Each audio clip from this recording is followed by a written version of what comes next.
As the year 2023 was ending, the last week of December did not only mean holidays for many Indians. It also meant the chance to travel with friends and family or to friends and family. And I'm quite sure you may have boarded an overcrowded bus, an overcrowded train. You may have been stuck in a kilometers long traffic jam wanting to make your way to a hill station. You may have even purchased a flight ticket 4 or 5 times the regular price. Now, in addition to all of these issues which we brave as Indians, one additional issue was the enforced use of DigiYatra. DigiYatra, which is implemented at airports and is a biometric face scanning system, was objected by several people who were not properly informed as to why they were being scanned, why it was being enforced in a manner which was mandatory. And right now, DigiYatra is implemented across 13 airports, but as per the Ministry of Civil Aviation, will soon be implemented across all Indian airports. Therefore, it becomes really important for us to understand what is the DigiYatra program, what is the DigiYatra Foundation, which runs the DigiYatra service. Is it a private sector entity? It is a public sector entity. And finally, what are the risks which emerge from it? So firstly, a happy new year and welcome to a channel called 1984, not 2024. 1984 is a channel which discusses the impact of digital technologies on democracy in India. This channel takes off on an Orwellian reality in which quite often our civil liberties, our rights and democratic freedoms seem to be under threat, and that is quite often due to digital technologies. My name is Apar Gupta. I am a lawyer and I have for years worked at the intersection of law, justice, civil liberties and technology. I would be really grateful if you would follow or like this video and share it with your friends and family. Today, we will be discussing DigiYatra, and here I think the first thing which is important for us to know is that where does it start and what are the objectives behind the DigiYatra scheme? Well, the DigiYatra scheme owes its origins in 2018. The Minister for Civil Aviation, Mr. Suresh Prabhu, announces it, and subsequent there's this press release on 18th of July 2022 by the Ministry of Civil Aviation, which states that DigiYatra is a contactless, seamless processing of passengers at airports based on facial recognition technology. Essentially, it uses your face as a boarding pass. The project basically envisages that any traveler may pass through various checkpoints at the airport through a paperless and contactless processing using facial features to establish their identity, which would be linked to the boarding pass. Further, the ministry, according to the ministry, and I'll dispute this a little later, the privacy issues have been taken care in the system. It provides for decentralized mobile wallet-based identity management platform, which is cost-effective and addresses the privacy and the data protection issues in the implementation of DigiYatra. Again, I disagree with this. The governance of DigiYatra is dealt by 3 primary documents. The first are the guidelines for DigiYatra, and there are 2 versions which are publicly available here. There's version dated August 9, 2018, and the latest version is dated March 4th, 2021, and is titled as DigiYatra Biometric Boarding System, Reimagining Air Travel in India. And I will get into it a little later, what are the issues which are presented. In addition to that, the DGCA has also issued a circular, which is called the Aeronautical Information Circular, on 18th of April 2022 to airlines to implement it. And the third is DigiYatra Foundation's own privacy policy. Now, you may be asking, what is DigiYatra Foundation? DigiYatra Foundation runs DigiYatra and is the primary stakeholder in what is called as the DigiYatra ecosystem.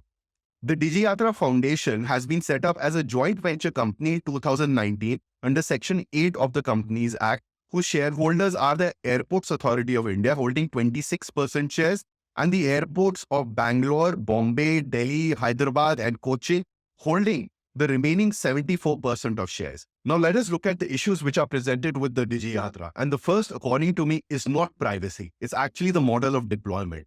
And here, when the government holds a 26% stake through the Airports Authority of India and the rest are held equally by 5 airports, which are 74%, it essentially leads to several risks. It's a monopoly which has been formed, yet at the same time is not accountable in the same way like a government entity, like a PSU is. Now, if you look at it, this can mean several things. For instance, the very objective of DigiYatra is to offer a seamless experience. It is to reduce the amount of time you would take to essentially enter an airport and board a flight. But what ends up happening when airports themselves are shareholders and thereby invested in the success of the project?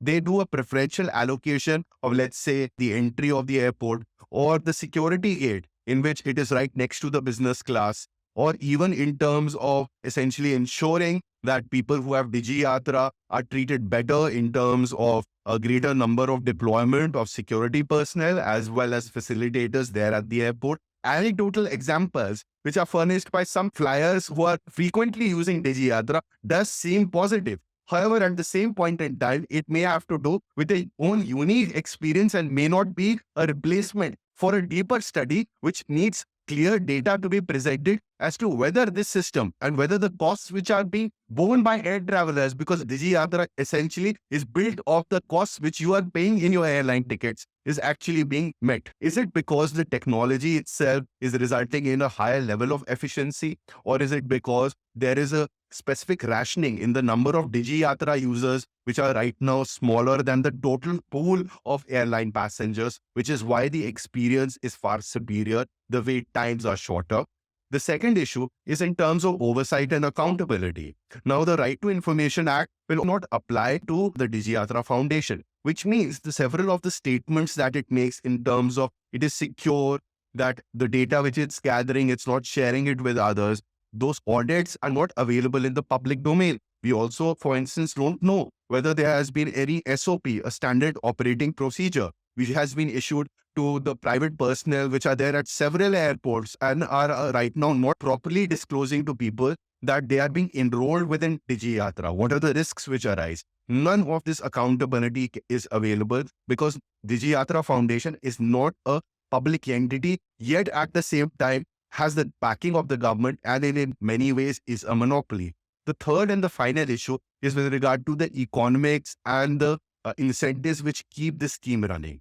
This is built of money which is essentially being taken from us each time we take a flight through airport development fees, in which the airports as well as the Airports Authority of India are putting in money into the DigiYatra Foundation. But what is also concerning for me is that there are mixed revenue streams which are already being indicated through the DigiYatra policy from 2018, in which it is stated that data can be used based on consent for value-added services such as hotels or taxis, which thereby can also be charged at a later point in time by DigiYatra Foundation as in terms of others availing its ecosystem services. We should as flyers not forget that the process of checking our boarding passes is to keep us safe, is just to ensure the authentication of a person's identity for flight travel, which is essentially a form of a security interest. It should not get bundled with other commercial interests in which the same data is then used for other purposes, such as marketing of services,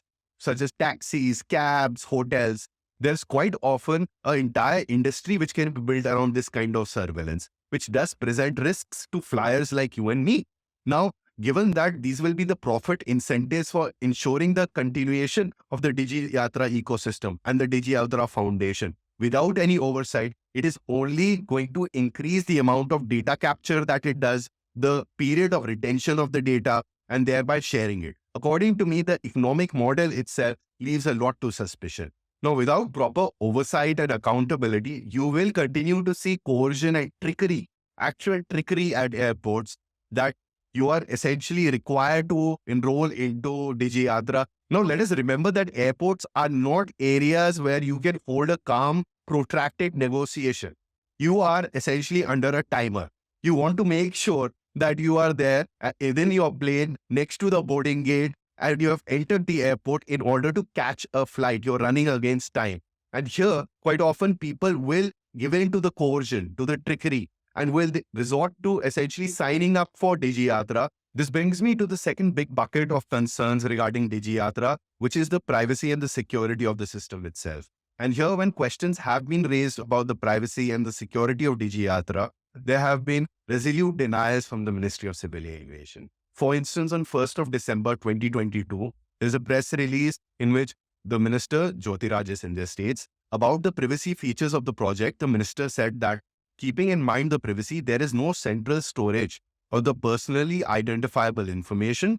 Passenger's ID and travel credentials are stored in a secure wallet in the passenger's smartphone itself. The uploaded data will utilize blockchain technology and all the data will be purged from the servers within 24 hours of use.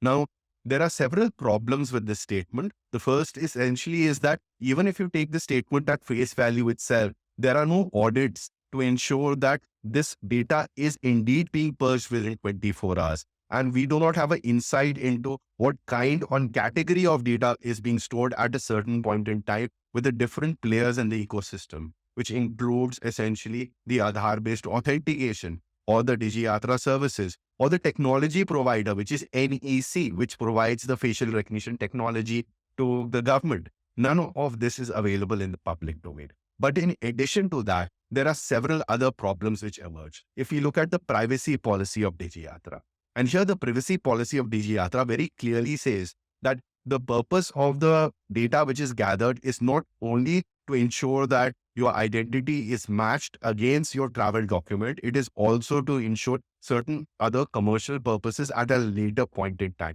which I went over in terms of the business model itself presenting certain risks. The absence of regulatory oversight is also evident despite the Data Protection Act 2023. Because the Data Protection Act, if you remember, several of the commentary pieces which were authored by me or by other experts indicated very clearly that the government can exempt any public or private entity for any use under it. And also it does not have any regulatory authority per se to make sure and investigate on a proactive basis. In a way, the act also is not in force at present. And at the same time, you do notice that people are being tricked into enrolling for DigiYatra. The final issue with respect to privacy is data security. And here, while it is specified that there will be periodic audits by the Computer Emergency Response Team, which is a government entity, these audits are not in the public domain. And even the Computer Emergency Response Team, despite being a public authority, has recently been exempted from the application of the Right to Information Act. So we can't even file a RTI and get to know if it did conduct an audit for DigiYatra. What is more disturbing is in October of last year, the DigiYatra Foundation announced a tender which has a scope of work for an audit of its app enterprise and architecture review. And if you go through the bid documents, it does talk about in terms of what data it's capturing, whether it's deleting it properly, etc., etc. So essentially, if last year about 90 lakh passengers traveled through DigiYatra, we do not know how their data was stored, with whom it was shared, and if it was deleted in a certain timeline. None of this exists in the public domain. And we need to remember again and again that the basis of the DigiYatra system is a facial recognition system in which, as much as the minister is saying that there's no central repository or storage of data, the device scanner to click your picture needs to store that picture within its memory. And then if it is storing and matching it at different points, we need to actually review the architecture, and it needs to be publicly made available that whether this data is being stored, how is it being shared. The final issue with DigiYatra as a digital facial recognition system is related to privacy, but in fact impacts our democratic freedoms of the right of free movement and assembly a little much more deeply. And here I want you to pay attention. Now, if DigiYatra as an ID is required each time you board a metro, you board a bus, or you even are just jaywalking and can be checked by the police, it essentially means we are living in a surveillance state. Now, before you say this is a fantastic claim, this is an exaggerated claim that essentially only an activist would say it, this is actually a statement which emerges from a presentation given by the DigiYatra Foundation CEO at the 6th Airport Modernization Summit last year. One of the slides states that the roadmap for DigiYatra is seamless ID validation at hotels, other modes of transport, public places, etc., wherever an ID is required. Now, after watching this video, you may be concerned, and there is a reason to be concerned. For instance, just look at the report which was published by The Hindu yesterday by Jagrati Chandra. She stated that a spokesperson for the Central Industrial Security Force stated that private airport staff are collecting facial biometrics and CISF personnel are not involved in it. Whereas a Delhi airport official speaking on the condition of anonymity contradicted the statement. I'm reading from the press report, saying that our staff are assisting CISF personnel in carrying out validation. So it has state backing by the CISF at the Delhi airport to enroll people into DigiYatra. One of the easiest things after all of this you can do is, if you do use DigiYatra, please do honestly review it. does it actually decrease the amount of time which takes for you from the entry gate to board a plane? And also do highlight at regular instances if it is not working. Finally, if you have been coerced into DigiYatra, please do raise your voice. It is only due to social media posts by users this issue has been highlighted and has received a level of public visibility and reporting today. So it helps everyone to know more as to how this coercion is happening. What is a society in which people are being forced to enroll into DigiYatra and being tricked into it without them even having the ability of raising their voices in protest? One of the things which you can also do is to share this video in WhatsApp groups for them to have a greater degree of understanding, to discover the various links of the policies which govern DigiYatra Foundation, and also to know that DigiYatra Foundation is not a government entity in the true sense of the being, and it does not have a proper accountability process. As I end this video, I'm reminded of the iconic movie The Gangs of Wasseypur, where Huma Qureshi's character expresses reservation to Nawazuddin Siddiqui, who places his hand on Huma Qureshi's hand during the process of courtship without asking for permission, in which she says that permission to leni chahiye na. So DigiYatra aapko permission to leni chahiye na, and at the very root of permission is the ability of choice. It is a viable alternative. For privacy is about autonomy. It's the ability that affords a citizen, an ordinary Indian, a choice against state-based coercion of not being forced. So thank you so much for watching 1984. Till we meet again, thank you.